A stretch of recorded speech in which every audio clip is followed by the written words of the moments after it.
No, sir. Founded in 1985 for the prevention of cruelty to young men. That's right. Circumcision. Ugh. I know. Just the thought of it. How'd this happen? Why did I begin? Is that what you're asking? As a nursing student, I witnessed the circumcision and saw a baby strapped to a plastic board and without an anesthetic have part of his penis cut off. And the scream was unlike any scream I've ever heard come out of the mouth of a human, number one, but certainly out of the mouth of a baby. My own sons were circumcised at 10, 17, and 20 years earlier, and I've been told by the doctor that it didn't hurt, it only took a second, and it would prevent all these illnesses. As I witnessed this baby being tortured and mutilated before my eyes, the doctor looked at me, I started to cry, and the doctor looked at me and said, there's no medical reason for doing that. So that began my research, and that was 28 and a half years ago. And I've been talking about one thing ever since then. Again, so that children don't have to experience this and mothers don't have to feel the way I do. So it's done for religious reasons, and then there's this myth that it's done for medical reasons. Well, the origins of circumcision are lost in antiquity, of course, but it's been done as a religious ritual or as a puberty rite. But more recently, starting in the mid-1800s, circumcision was adopted into the medical community in an effort to prevent masturbation because they believe masturbation caused disease. And so most people don't understand that or know that. And the reason they did this, and they did it to both boys and girls, with the idea of if they could cut off the best part, that children would be less apt to masturbate and then they wouldn't get sick. Thank you. It never worked. The best part. The best part, yeah. It is the best part. I've just learned this because I've been saying 20,000 nerve endings encircle the opening of the foreskin. I've just learned from an anatomist in New Zealand that it's more like 70,000. Highly specialized erogenous nerve endings like in the fingertips. There's no part of the male body that's more sensitive than the opening of the foreskin. I feel cheated. Well, I know, me too. Of course you are. You have a scar instead of the normal part of your body. Last night I was at dinner with my friend Raul and some of his friends, and there was five of us at the dinner table, and I realized I was the only one without a foreskin. Sad, huh? Yeah. Oh, poor you. Anyway, Michelle Meow here. You are such a bitch. Well, who cares about you? We're talking about, guys, males, everyone else, not David Williams. But I just wanted to know, we're now in the year 2007. For as far as, medicinal technology has advanced, why are we still stuck in that age or that myth of it, being good for the health of a young man or to grow up circumcised? It's a wonderful question. Hygiene was probably the second excuse for circumcision because initially it was to prevent masturbation, and then the germ theory was put forth. So we understood then that what really caused disease were germs, but it wasn't a huge leap from bacteria and germs to hygiene. So that hygiene became the next excuse. So we've used it all ever since. So from the mid-1800s onward, we've used this excuse. Now, in terms of is it hard to clean the foreskin, it's retract, rinse, and replace. It takes less time than it does to brush your teeth. If it takes any longer, it's usually accompanied with a smile. So circumcision peaked in this country in like the Probably 50s? Probably 50s and 60s, yeah, but really after World War II, when birth had become pathologized, doctors wanted to get women into the hospitals. Until then, midwives were delivering babies, and then doctors took over the medical profession and kind of wiped women out of being midwives. And babies were born in the hospital, and after World War II, not only were all these women in the hospital, the babies were too, along with their penises and foreskins, and third-party payers, insurance companies began paying for it then, and so it was just done automatically. Marylin, Cindy Higley here, are there any countries where circumcision is not the norm? Actually, the question is backwards, because who does circumcisions? The Jews, the Muslims, and the North Americans. It's done now in South Korea because we were there. But for the most part, it's not. Probably 80 to 85% of the men in the world are intact. Babies now, today, what's the percentage that are being circumcised? About 57% nationally, but although in the western states we're down to 25%, in California it's probably less than 20%. So the West has been won. I'm speaking for lesbians, I think, and not for straight women or hetero women, and you can call in and let me know otherwise, but I say whack it off. I mean, as far as but like you want a lesbian... the whole thing whacked off, not just the foreskin, right? Thank you. Well, no, but I mean, just thinking about it as a lesbian, it's like, I don't know, it would just appear cleaner, smoother? What's the most beautiful body of all? What's the most beautiful male body that we think about? Is it not the statue of David? Absolutely. Okay, so there you have it, and you see that David has a foreskin. If you look at classical art, the only place that you see the glands of the penis is in erotic art or in American art. You don't see that, but you see a normal penis, you see the whole body.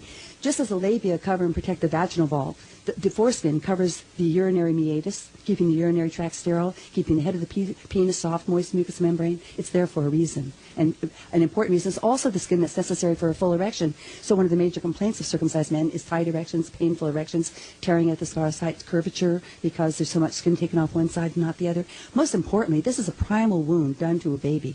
The scream of the baby is amazing. I mean, just nothing that you'd ever forget. To put another $50 in the pockets of the doctors. Well, it's more than 50. It can go up to $1,000, but yeah, but it's usually just $200 to $500 is more than normal. Is there a difference in feeling? Have you conducted a survey of uncircumcised and circumcised to a woman? Intact. When we say intact, because we can change culture and cultural practices if we can change the language. Sure. You don't call me unclitoridectomized, right?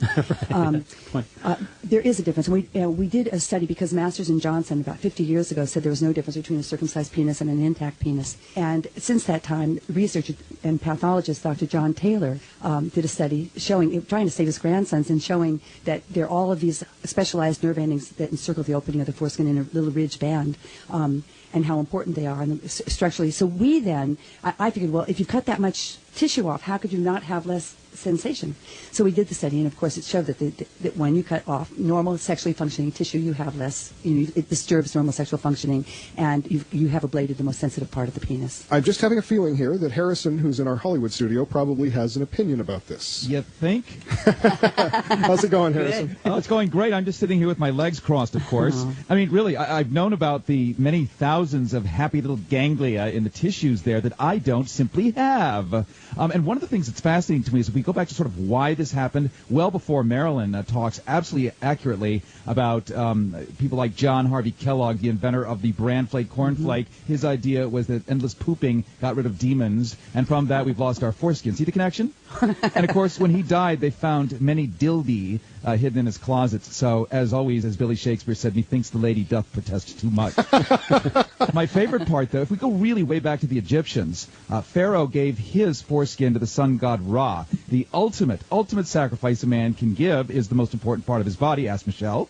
Half of his penis, and to give it up to the gods. And so the Jews, the slaves, then gave their foreskins to Pharaoh, which showed their allegiance, their loyalty. And that's, as always, most every ritual comes out of some historical fact. Then we mythologize it, add a little ooga booga and sprinkle, and John Harvey Kellogg, and here we are today. But that's great for thousands and thousands of years ago. But Marylin, we've got much more education now. So what's the swing of the movement now? Well, when I started, the circumcision rate was somewhere between 80 and 85%. Now we're down to 57%, I said, in the West. We're down to less than 18% or I think 20%. One of the things, and not to take anything away from the work that you've done and that I've been a fan of for years, but one of the things that's happened is we've had people from other countries in the last few years who have assimilated into our country, coming from countries where they just don't do it. That's right. And it's, there's always been this thing, and I remember one of the excuses I got from my parents was, well, we didn't want you to look different from the other boys in school. Exactly. Remember I said that we've always used the excuses for circumcision have always been consistent with the dreaded disease of the time. So it was hygiene. After masturbation, it was hygiene, and then penile cancer, which is we have a low rate, the same as in the Scandinavian countries, and then it was cervical cancer. Then it was sexually transmitted diseases. Now, I don't know where you were during the sexual revolution, but it didn't work. Exactly. And then in the 70s, when people began to challenge medical practices, for example, routine tonsillectomies, radical mastectomies, episiotomies, and circumcision, the next excuse was, well, you don't want them to look different in the locker room, do you? Yeah, because everyone's gay, right? They're all looking. I mean, they're not gay. There's no such thing. I mean, what do I mean? But that excuse was never used when circumcision started. It was only the emotional excuse to perpetuate this billion-dollar-a-year industry. Marylin, do you have a website? I do, www.nocirc.org. So if you know of somebody who's about to have a baby, it could possibly be a son, there's a 50-50 chance you're going to want to talk to them about not cutting off the end of their penis. It's his choice, his body and his choice, and that's the bottom line to this issue.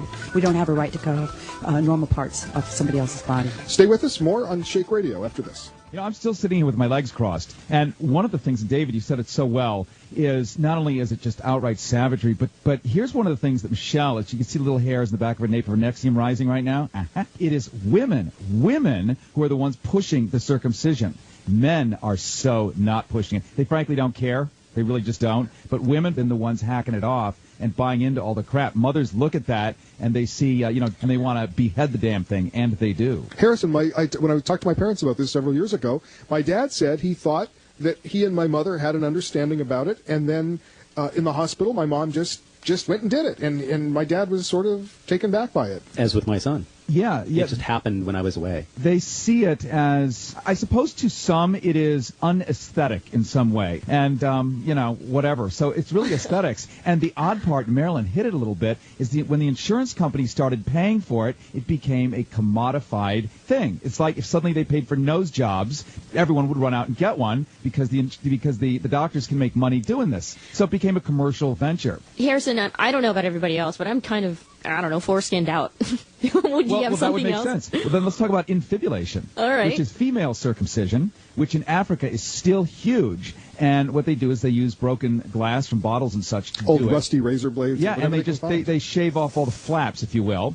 And it's for the exact same argument, pure aesthetics, and it is true butchery for women. I'm not for, male, what do we Mutilation. Mutilation. I'm not for it, but it just M&M, definitely as we call this past 5 minutes just sounds like all three of you guys are whining about, not having that extra sexual thank sensation. you. We are. Well, we how are would you like it if whining you had a about mastectomy in the crib? Well, you're still able to function. Just let Barely. it go. You've already been cut off. Oh, well. Yeah, you know what my lube bill is, honey? We really don't need to know that. I thought the lube was for the other end.